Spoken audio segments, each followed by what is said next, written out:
There's no fear here. We know that we have the moral high ground and that we're doing what's right, not only for the human race, but for the rights of nature. Thousands of Native Americans and activists are doing all they can to stop the completion of a crude oil pipeline which would span 4 U.S. states. Hello, I'm Anand Naidu in Washington, D.C., and this is The Heat.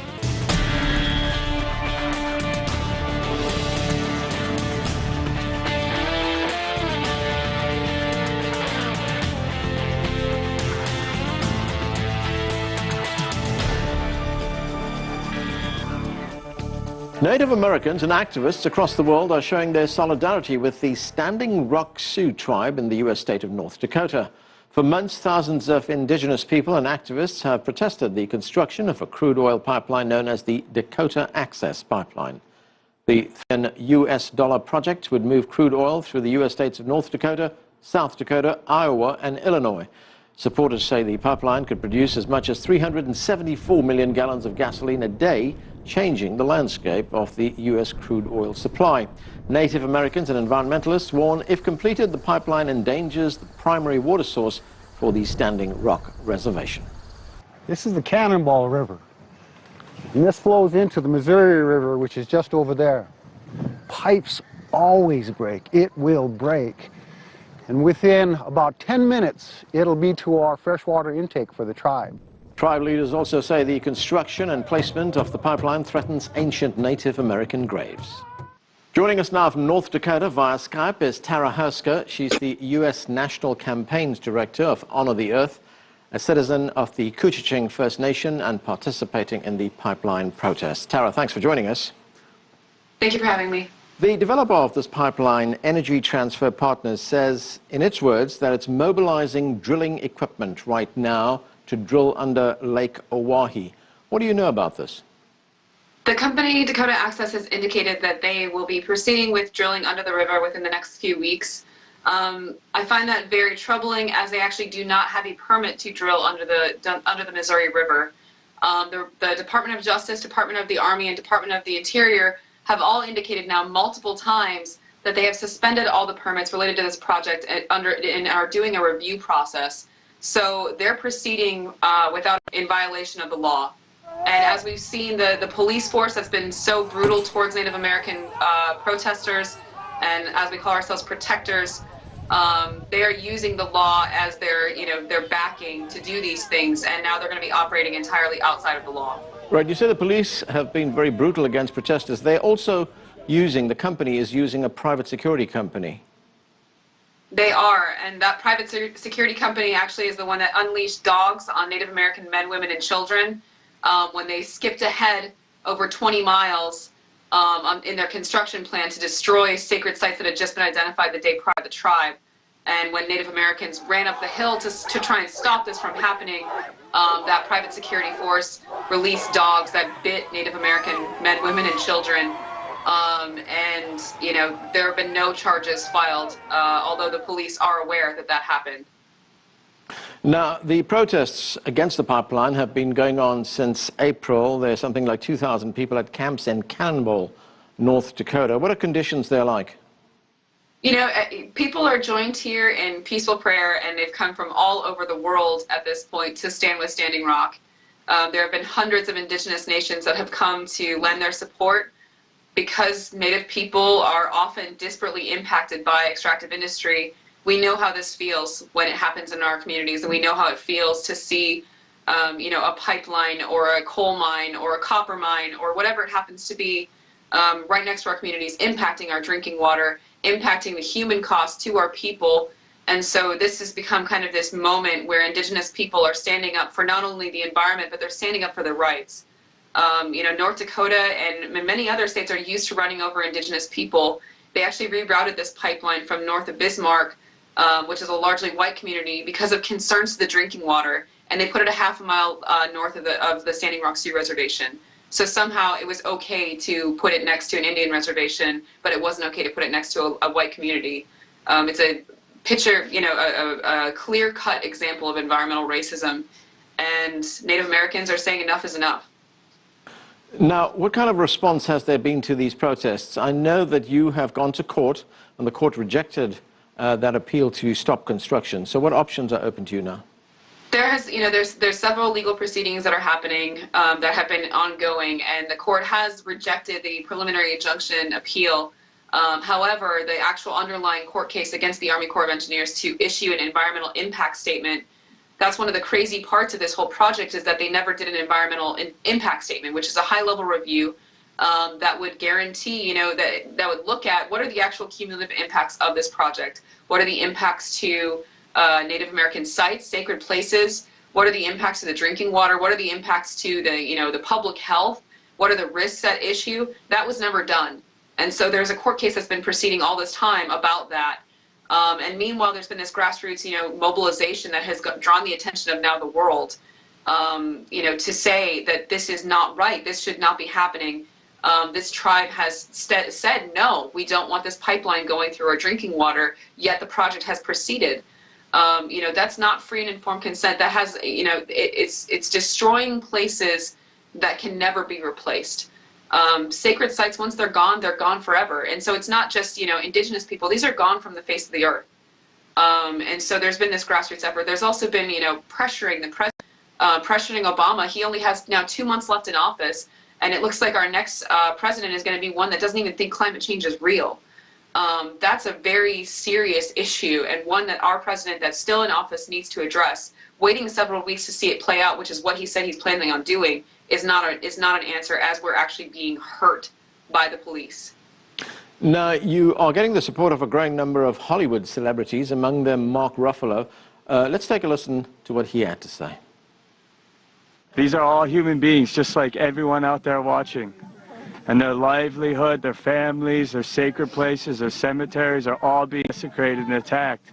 Put yourself in that place. So, big, well-known names. Is it helping the cause? I think so. Today actually Daryl Hannah and Neil Young are supposed to be on site. There have been several celebrities. Shailene Woodley is she's been a champion of this issue, always trying to support and elevate the voices of indigenous people. Who are saying, this is our drinking water, this is our children's futures, and this is also your drinking water and your children's futures. That's all we're trying to do. And the protection of these sacred places and destruction of burial sites. I mean, it should be a shame to the American public that we are still violating treaties in 2016. It should be a shame to the American people that we're charging Native Americans with trespassing on treaty lands. That's madness. It really is. These are the original peoples. We are the original peoples of this country, and we should be treated accordingly, and we should be treated with respect. And slamming these in the sand is not respect. Violating our treaties is not respect. There are an estimated 7.4 billion barrels of oil in an area in the states of Montana and North Dakota where they meet Canada. Do you think oil companies and the federal government is going to leave these deposits alone? I think we've seen that our Congress is very much fueled by the fossil fuel industry, that there are very large ties to big oil, and the lack of campaign finance reform and the failure to repeal Citizens United has resulted in continuing of these dollars and these interests in continuing to extract. That's not representative of the people. That's representative of corporations. And we're not saying that we're against energy. That's not accurate at all. There's also, when Mark Ruffalo came out to Standing Rock, it was he came at the time that we were actually being gifted. The encampment and the actual tribe themselves were being gifted solar panels. There is renewable energy and renewable industry that's expanding rapidly that can solve these energy issues. North Dakota is one of the windiest states in the country. I mean, we're there, and it's wiped out hundreds and hundreds of tents, just these giant winds. We're saying, let's move to the technology we already have. Why do you need to continue to extract and contaminate the drinking water and the environment and destroy these places for profits? Why is that the narrative, instead of investing in renewable energy, which is, powering ourselves from the sun and from the wind and from everything around us?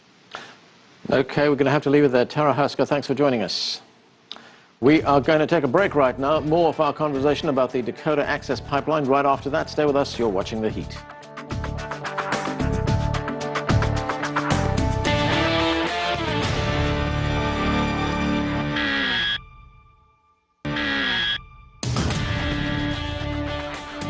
Welcome back to The Heat. Native Americans are challenging the construction of the Dakota Access Pipeline that would shuttle crude oil through 4 U.S. states. Indigenous activists say the pipeline threatens the Missouri River, which is the main water source for the Standing Rock Nation, and threatens ancient Native American graves. Supporters say the pipeline would make the U.S. more self-sufficient in crude oil. Joining us now from Cannonball, North Dakota, via Skype is Erin Wise. She's a media liaison officer for the International Indigenous Youth Council. Here in our Washington, D.C. studio is Tyson Slocum. He's the director of the energy program at Public Citizen, a corporate watchdog. And from Houston, we're joined by Carl Larry. He's the director and principal consultant for oil and gas at the consulting firm Frost & Sullivan. Thanks to all of you for joining us. Erin, can you give us some idea of the impact this pipeline is going to have on people and on the environment in that part of North Dakota? Yes, so right now we are already collectively struggling from the historical trauma inflicted upon us by 524 years of colonialism and genocide. If this pipeline is allowed to go through, the people that are already suffering from post-traumatic stress because of what has happened to Indigenous peoples in the United States, we are going to suffer even more, because now not only are we being forced to relocate from another sacred land, but we are being forced to watch our ancestors' graves be dug up, our water supply be destroyed, our sacred water supplies, and also the future of our children be jeopardized. Carl, as we heard at the beginning of the program, is this a case of big oil trampling upon the rights of indigenous people, desecrating sacred sites, damaging the environment, all in the interests of big profits for oil? Prior to Tuesday, I would have said yes. Now, moving forward, I think it becomes something that where we have to respect those people and their sovereign nation, but it becomes more of a business deal for the nation, not really for big oil. A lot has changed in the past 48 hours, and I think that's going to be what carries it forward. And it's going to be very tricky, but something that's going to be watched very carefully. When you say a lot of changes in the past 48 hours, what do you mean by that? Well, he has spoken to, opening up more oil and gas drilling, opening up the idea of Keystone Pipeline again, and I'm sure that with this is something that's going to play in his favor, considering that his energy advisor is a state rep from North Dakota, and one of his biggest campaign backers is the CEO of Continental Resources, which owns very, very many lands of oil and gas in North Dakota also. So I do think that there's a edge there that they are going to try and push forward. What do you think, Tyson? Has the situation suddenly got a lot worse? Well, there's no question there was a fundamental difference between Donald Trump and Hillary Clinton on a lot of issues involving the oil and gas industry. And I do think that a President Donald Trump will likely take initiatives to expedite permitting for oil and gas drilling and oil and gas pipelines. At issue here, of course, is this easement that the Army Corps of Engineers, which has jurisdiction under the Missouri River where the Lake Oahe is, the Army Corps of Engineers has delayed in granting that easement to Energy Transfer Partners to complete the Dakota Access Pipeline until a further environmental and other review to take into account whether or not Native American lands are being interfered with. There's no question that right now the Obama administration, likely Hillary Clinton, would have done a more comprehensive review to take into account the concerns raised by Native Americans. It appears as though a President Donald Trump would expedite the approval of that Army Corps of Engineer easement, dismissing a lot of the concerns raised by the Standing Rock Sioux, and most likely a President Trump would lead to an expedited permitting for the Dakota Access Pipeline. Right. Erin, have your efforts to stop construction of this pipeline just become a lot more difficult? And what are your options? I mean, are there any legal ways you can go around the administration to stop this? As far as I'm concerned, President-elect Donald Trump is not my president until he's inducted into office. So for anyone that says that he is going to expedite the process of these pipelines, I would just, ask that everyone hold their horses and wait until he actually steps into the office. As far as I'm concerned, and as far as many of the water protectors are concerned, we are here to stop this Dakota Access Pipeline. And as of yet, we have yet to see the law rule in our favor, even though it was a law that was created supposedly to protect Indigenous rights and protect Indigenous peoples. I don't anticipate that if Donald Trump takes office, or when he takes office, that he will do anything for Native American communities, but I didn't think that Hillary Clinton would have either. So our fight will continue, and we will continue to file every appeal, every every shred of paperwork will be filed, and when that fails, we will be the last people standing along the water protecting it, come hell or high water. Right, Aaron, but I'm wondering what happens between now and inauguration, because as Carl Larry pointed out, Donald Trump has made it very clear that he supports construction of this pipeline and even wants to expand construction in that part of North America. Well, he stands to directly benefit from it. And I fully understand why he wants to do half of the things he does, because he has investments everywhere. Between now and inauguration, we are going to be fighting the Dakota Access Pipeline in any way we can. We also will be meeting with the Army Corps of Engineers. The Standing Rock Sioux Tribe will also be working with their lawyers to reach out to the Department of Justice, to continue reaching out to the Obama administration. And we will just keep pushing right up until we get to Donald Trump, and then we'll cut the head off of that beast as well. Right. Carl, opponents of construction point to the enormous risks of constructing a pipeline of this kind, that there could be leaks, water could be contaminated, the environment could be seriously damaged. Do you think precautions have been taken, that tests have been done, studies have been done to make sure that this doesn't happen? You know, opponents refer to a case in Canada where there was a break in an oil pipeline that actually destroyed a small town. Yeah, I think, again, my views are changing this past week. I think that prior to Tuesday, I think that there's a lot of opportunity now with newer technology, newer inspections, newer regulations around safety, that it would have been safer, or could be safer today than it had been maybe 5 years or 10 years ago. But going forward, I do think that not only are we going to look at it from a safety point of view, we're going to have to look at a point of view. So as much as we talk about government regulations and rules and laws, going forward, unfortunately, this is going to be a business transaction, and that's what it's going to be looked at going forward. Tassin, can it be looked at like that, as a business transaction? I mean, what about environment concerns? What about safety concerns? Right. Well, the Constitution, the Fourth Amendment of the Constitution, provides property owners, and in this case, Native Americans, with due process. This has to go through property that's owned by other entities other than Energy Transfer Partners, the owner of the Dakota Access Pipeline. They have to get permission to build this pipeline beneath the properties of thousands and thousands of landowners.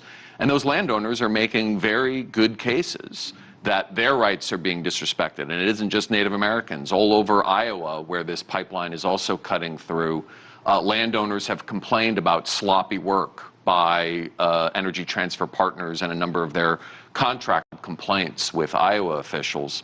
And the fact of the matter is that just because the oil industry says we need this pipeline, we need to drill this well, doesn't make it so. We should be doing a comprehensive analysis to determine, is this pipeline in the national interest? Is it going to actually benefit the American economy, or is it just going to benefit one company? And so I think looking holistically at the entire energy infrastructure system, the United States uses oil and gas every day. We use 19.5 million barrels. So we need oil and gas. But just because the oil industry says we need this pipeline doesn't mean we necessarily need it. And we need to have all stakeholders have an equal seat at the table into decisions about how infrastructure gets built and where it gets built. What do you make of that, Carl? Well, I think the key word is, or key statement that he makes there is that, do we need this? And if the point's proven we do need it, then, you know, then where do we go from there? I mean, that point, I think, will be made in the next year for sure, that it's possible that the U.S. will need to become very oil independent. We'll look to increase our independence on our own oil.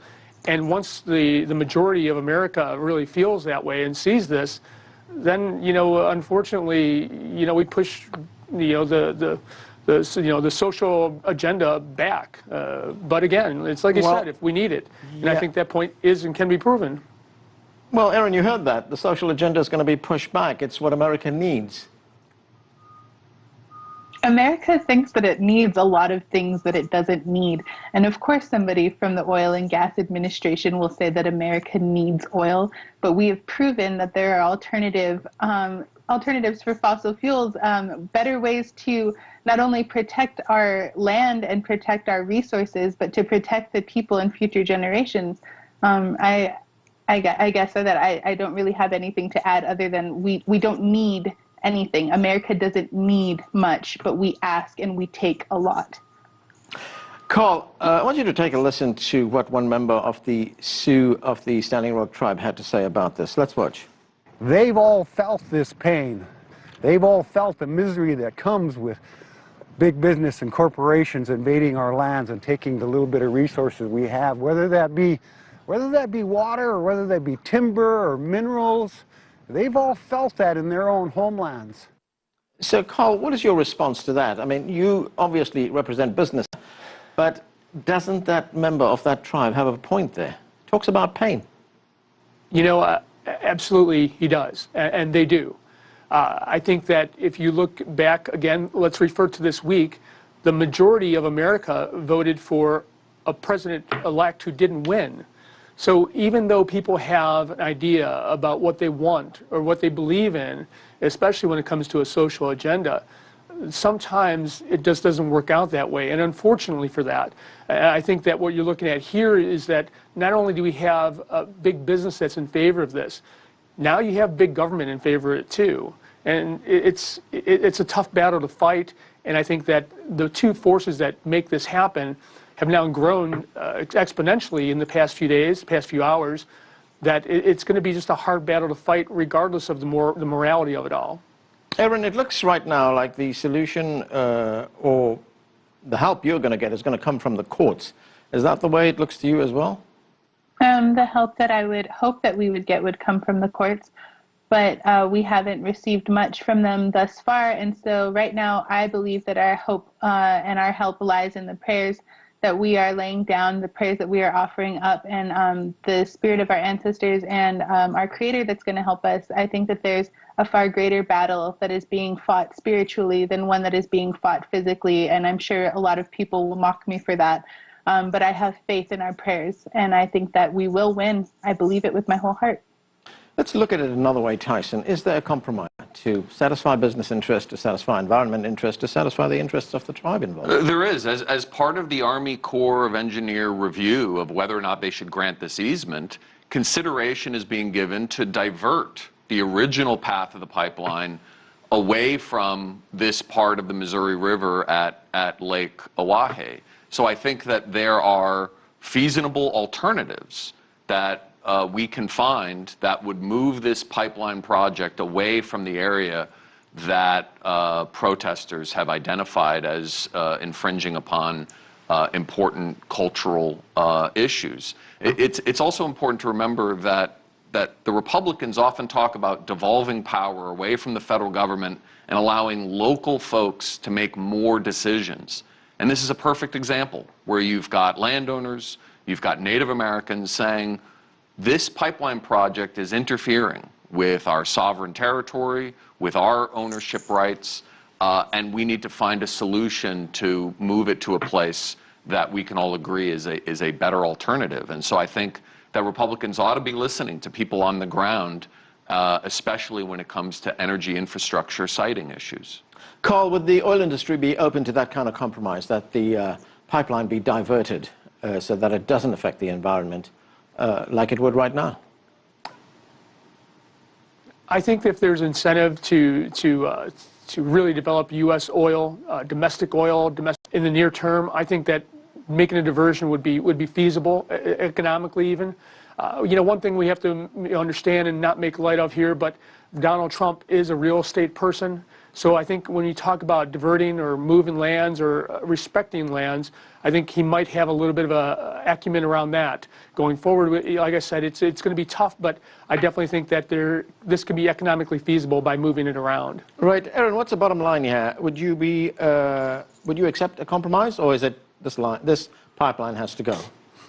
No, this pipeline has to go. This is impacting two of the largest water sources in the United States, and I don't think that anyone realizes the gravity of what this pipeline can and will do when it does break. These pipelines do break, and right now they are rushing construction day and night. We see their floodlights every single evening, and I just wonder about the integrity of the work that they're doing if they are rushing so much, if they are even going to be building a pipeline that will be as foolproof as they say it will. The bottom line is that the pipeline will go. President Obama suggested a reroute, but what needs to happen is that these pipelines are no longer being put into our earth. They are no longer raping our mother. There's no compromise there. And I feel very strongly in that the indigenous peoples of this country and our allies feel the same way. Okay, we're going to have to leave it there. Thanks to all of you for joining us. That's it for this edition of The Heat. I'm Arnold Naidu in Washington, D.C. Thanks for watching.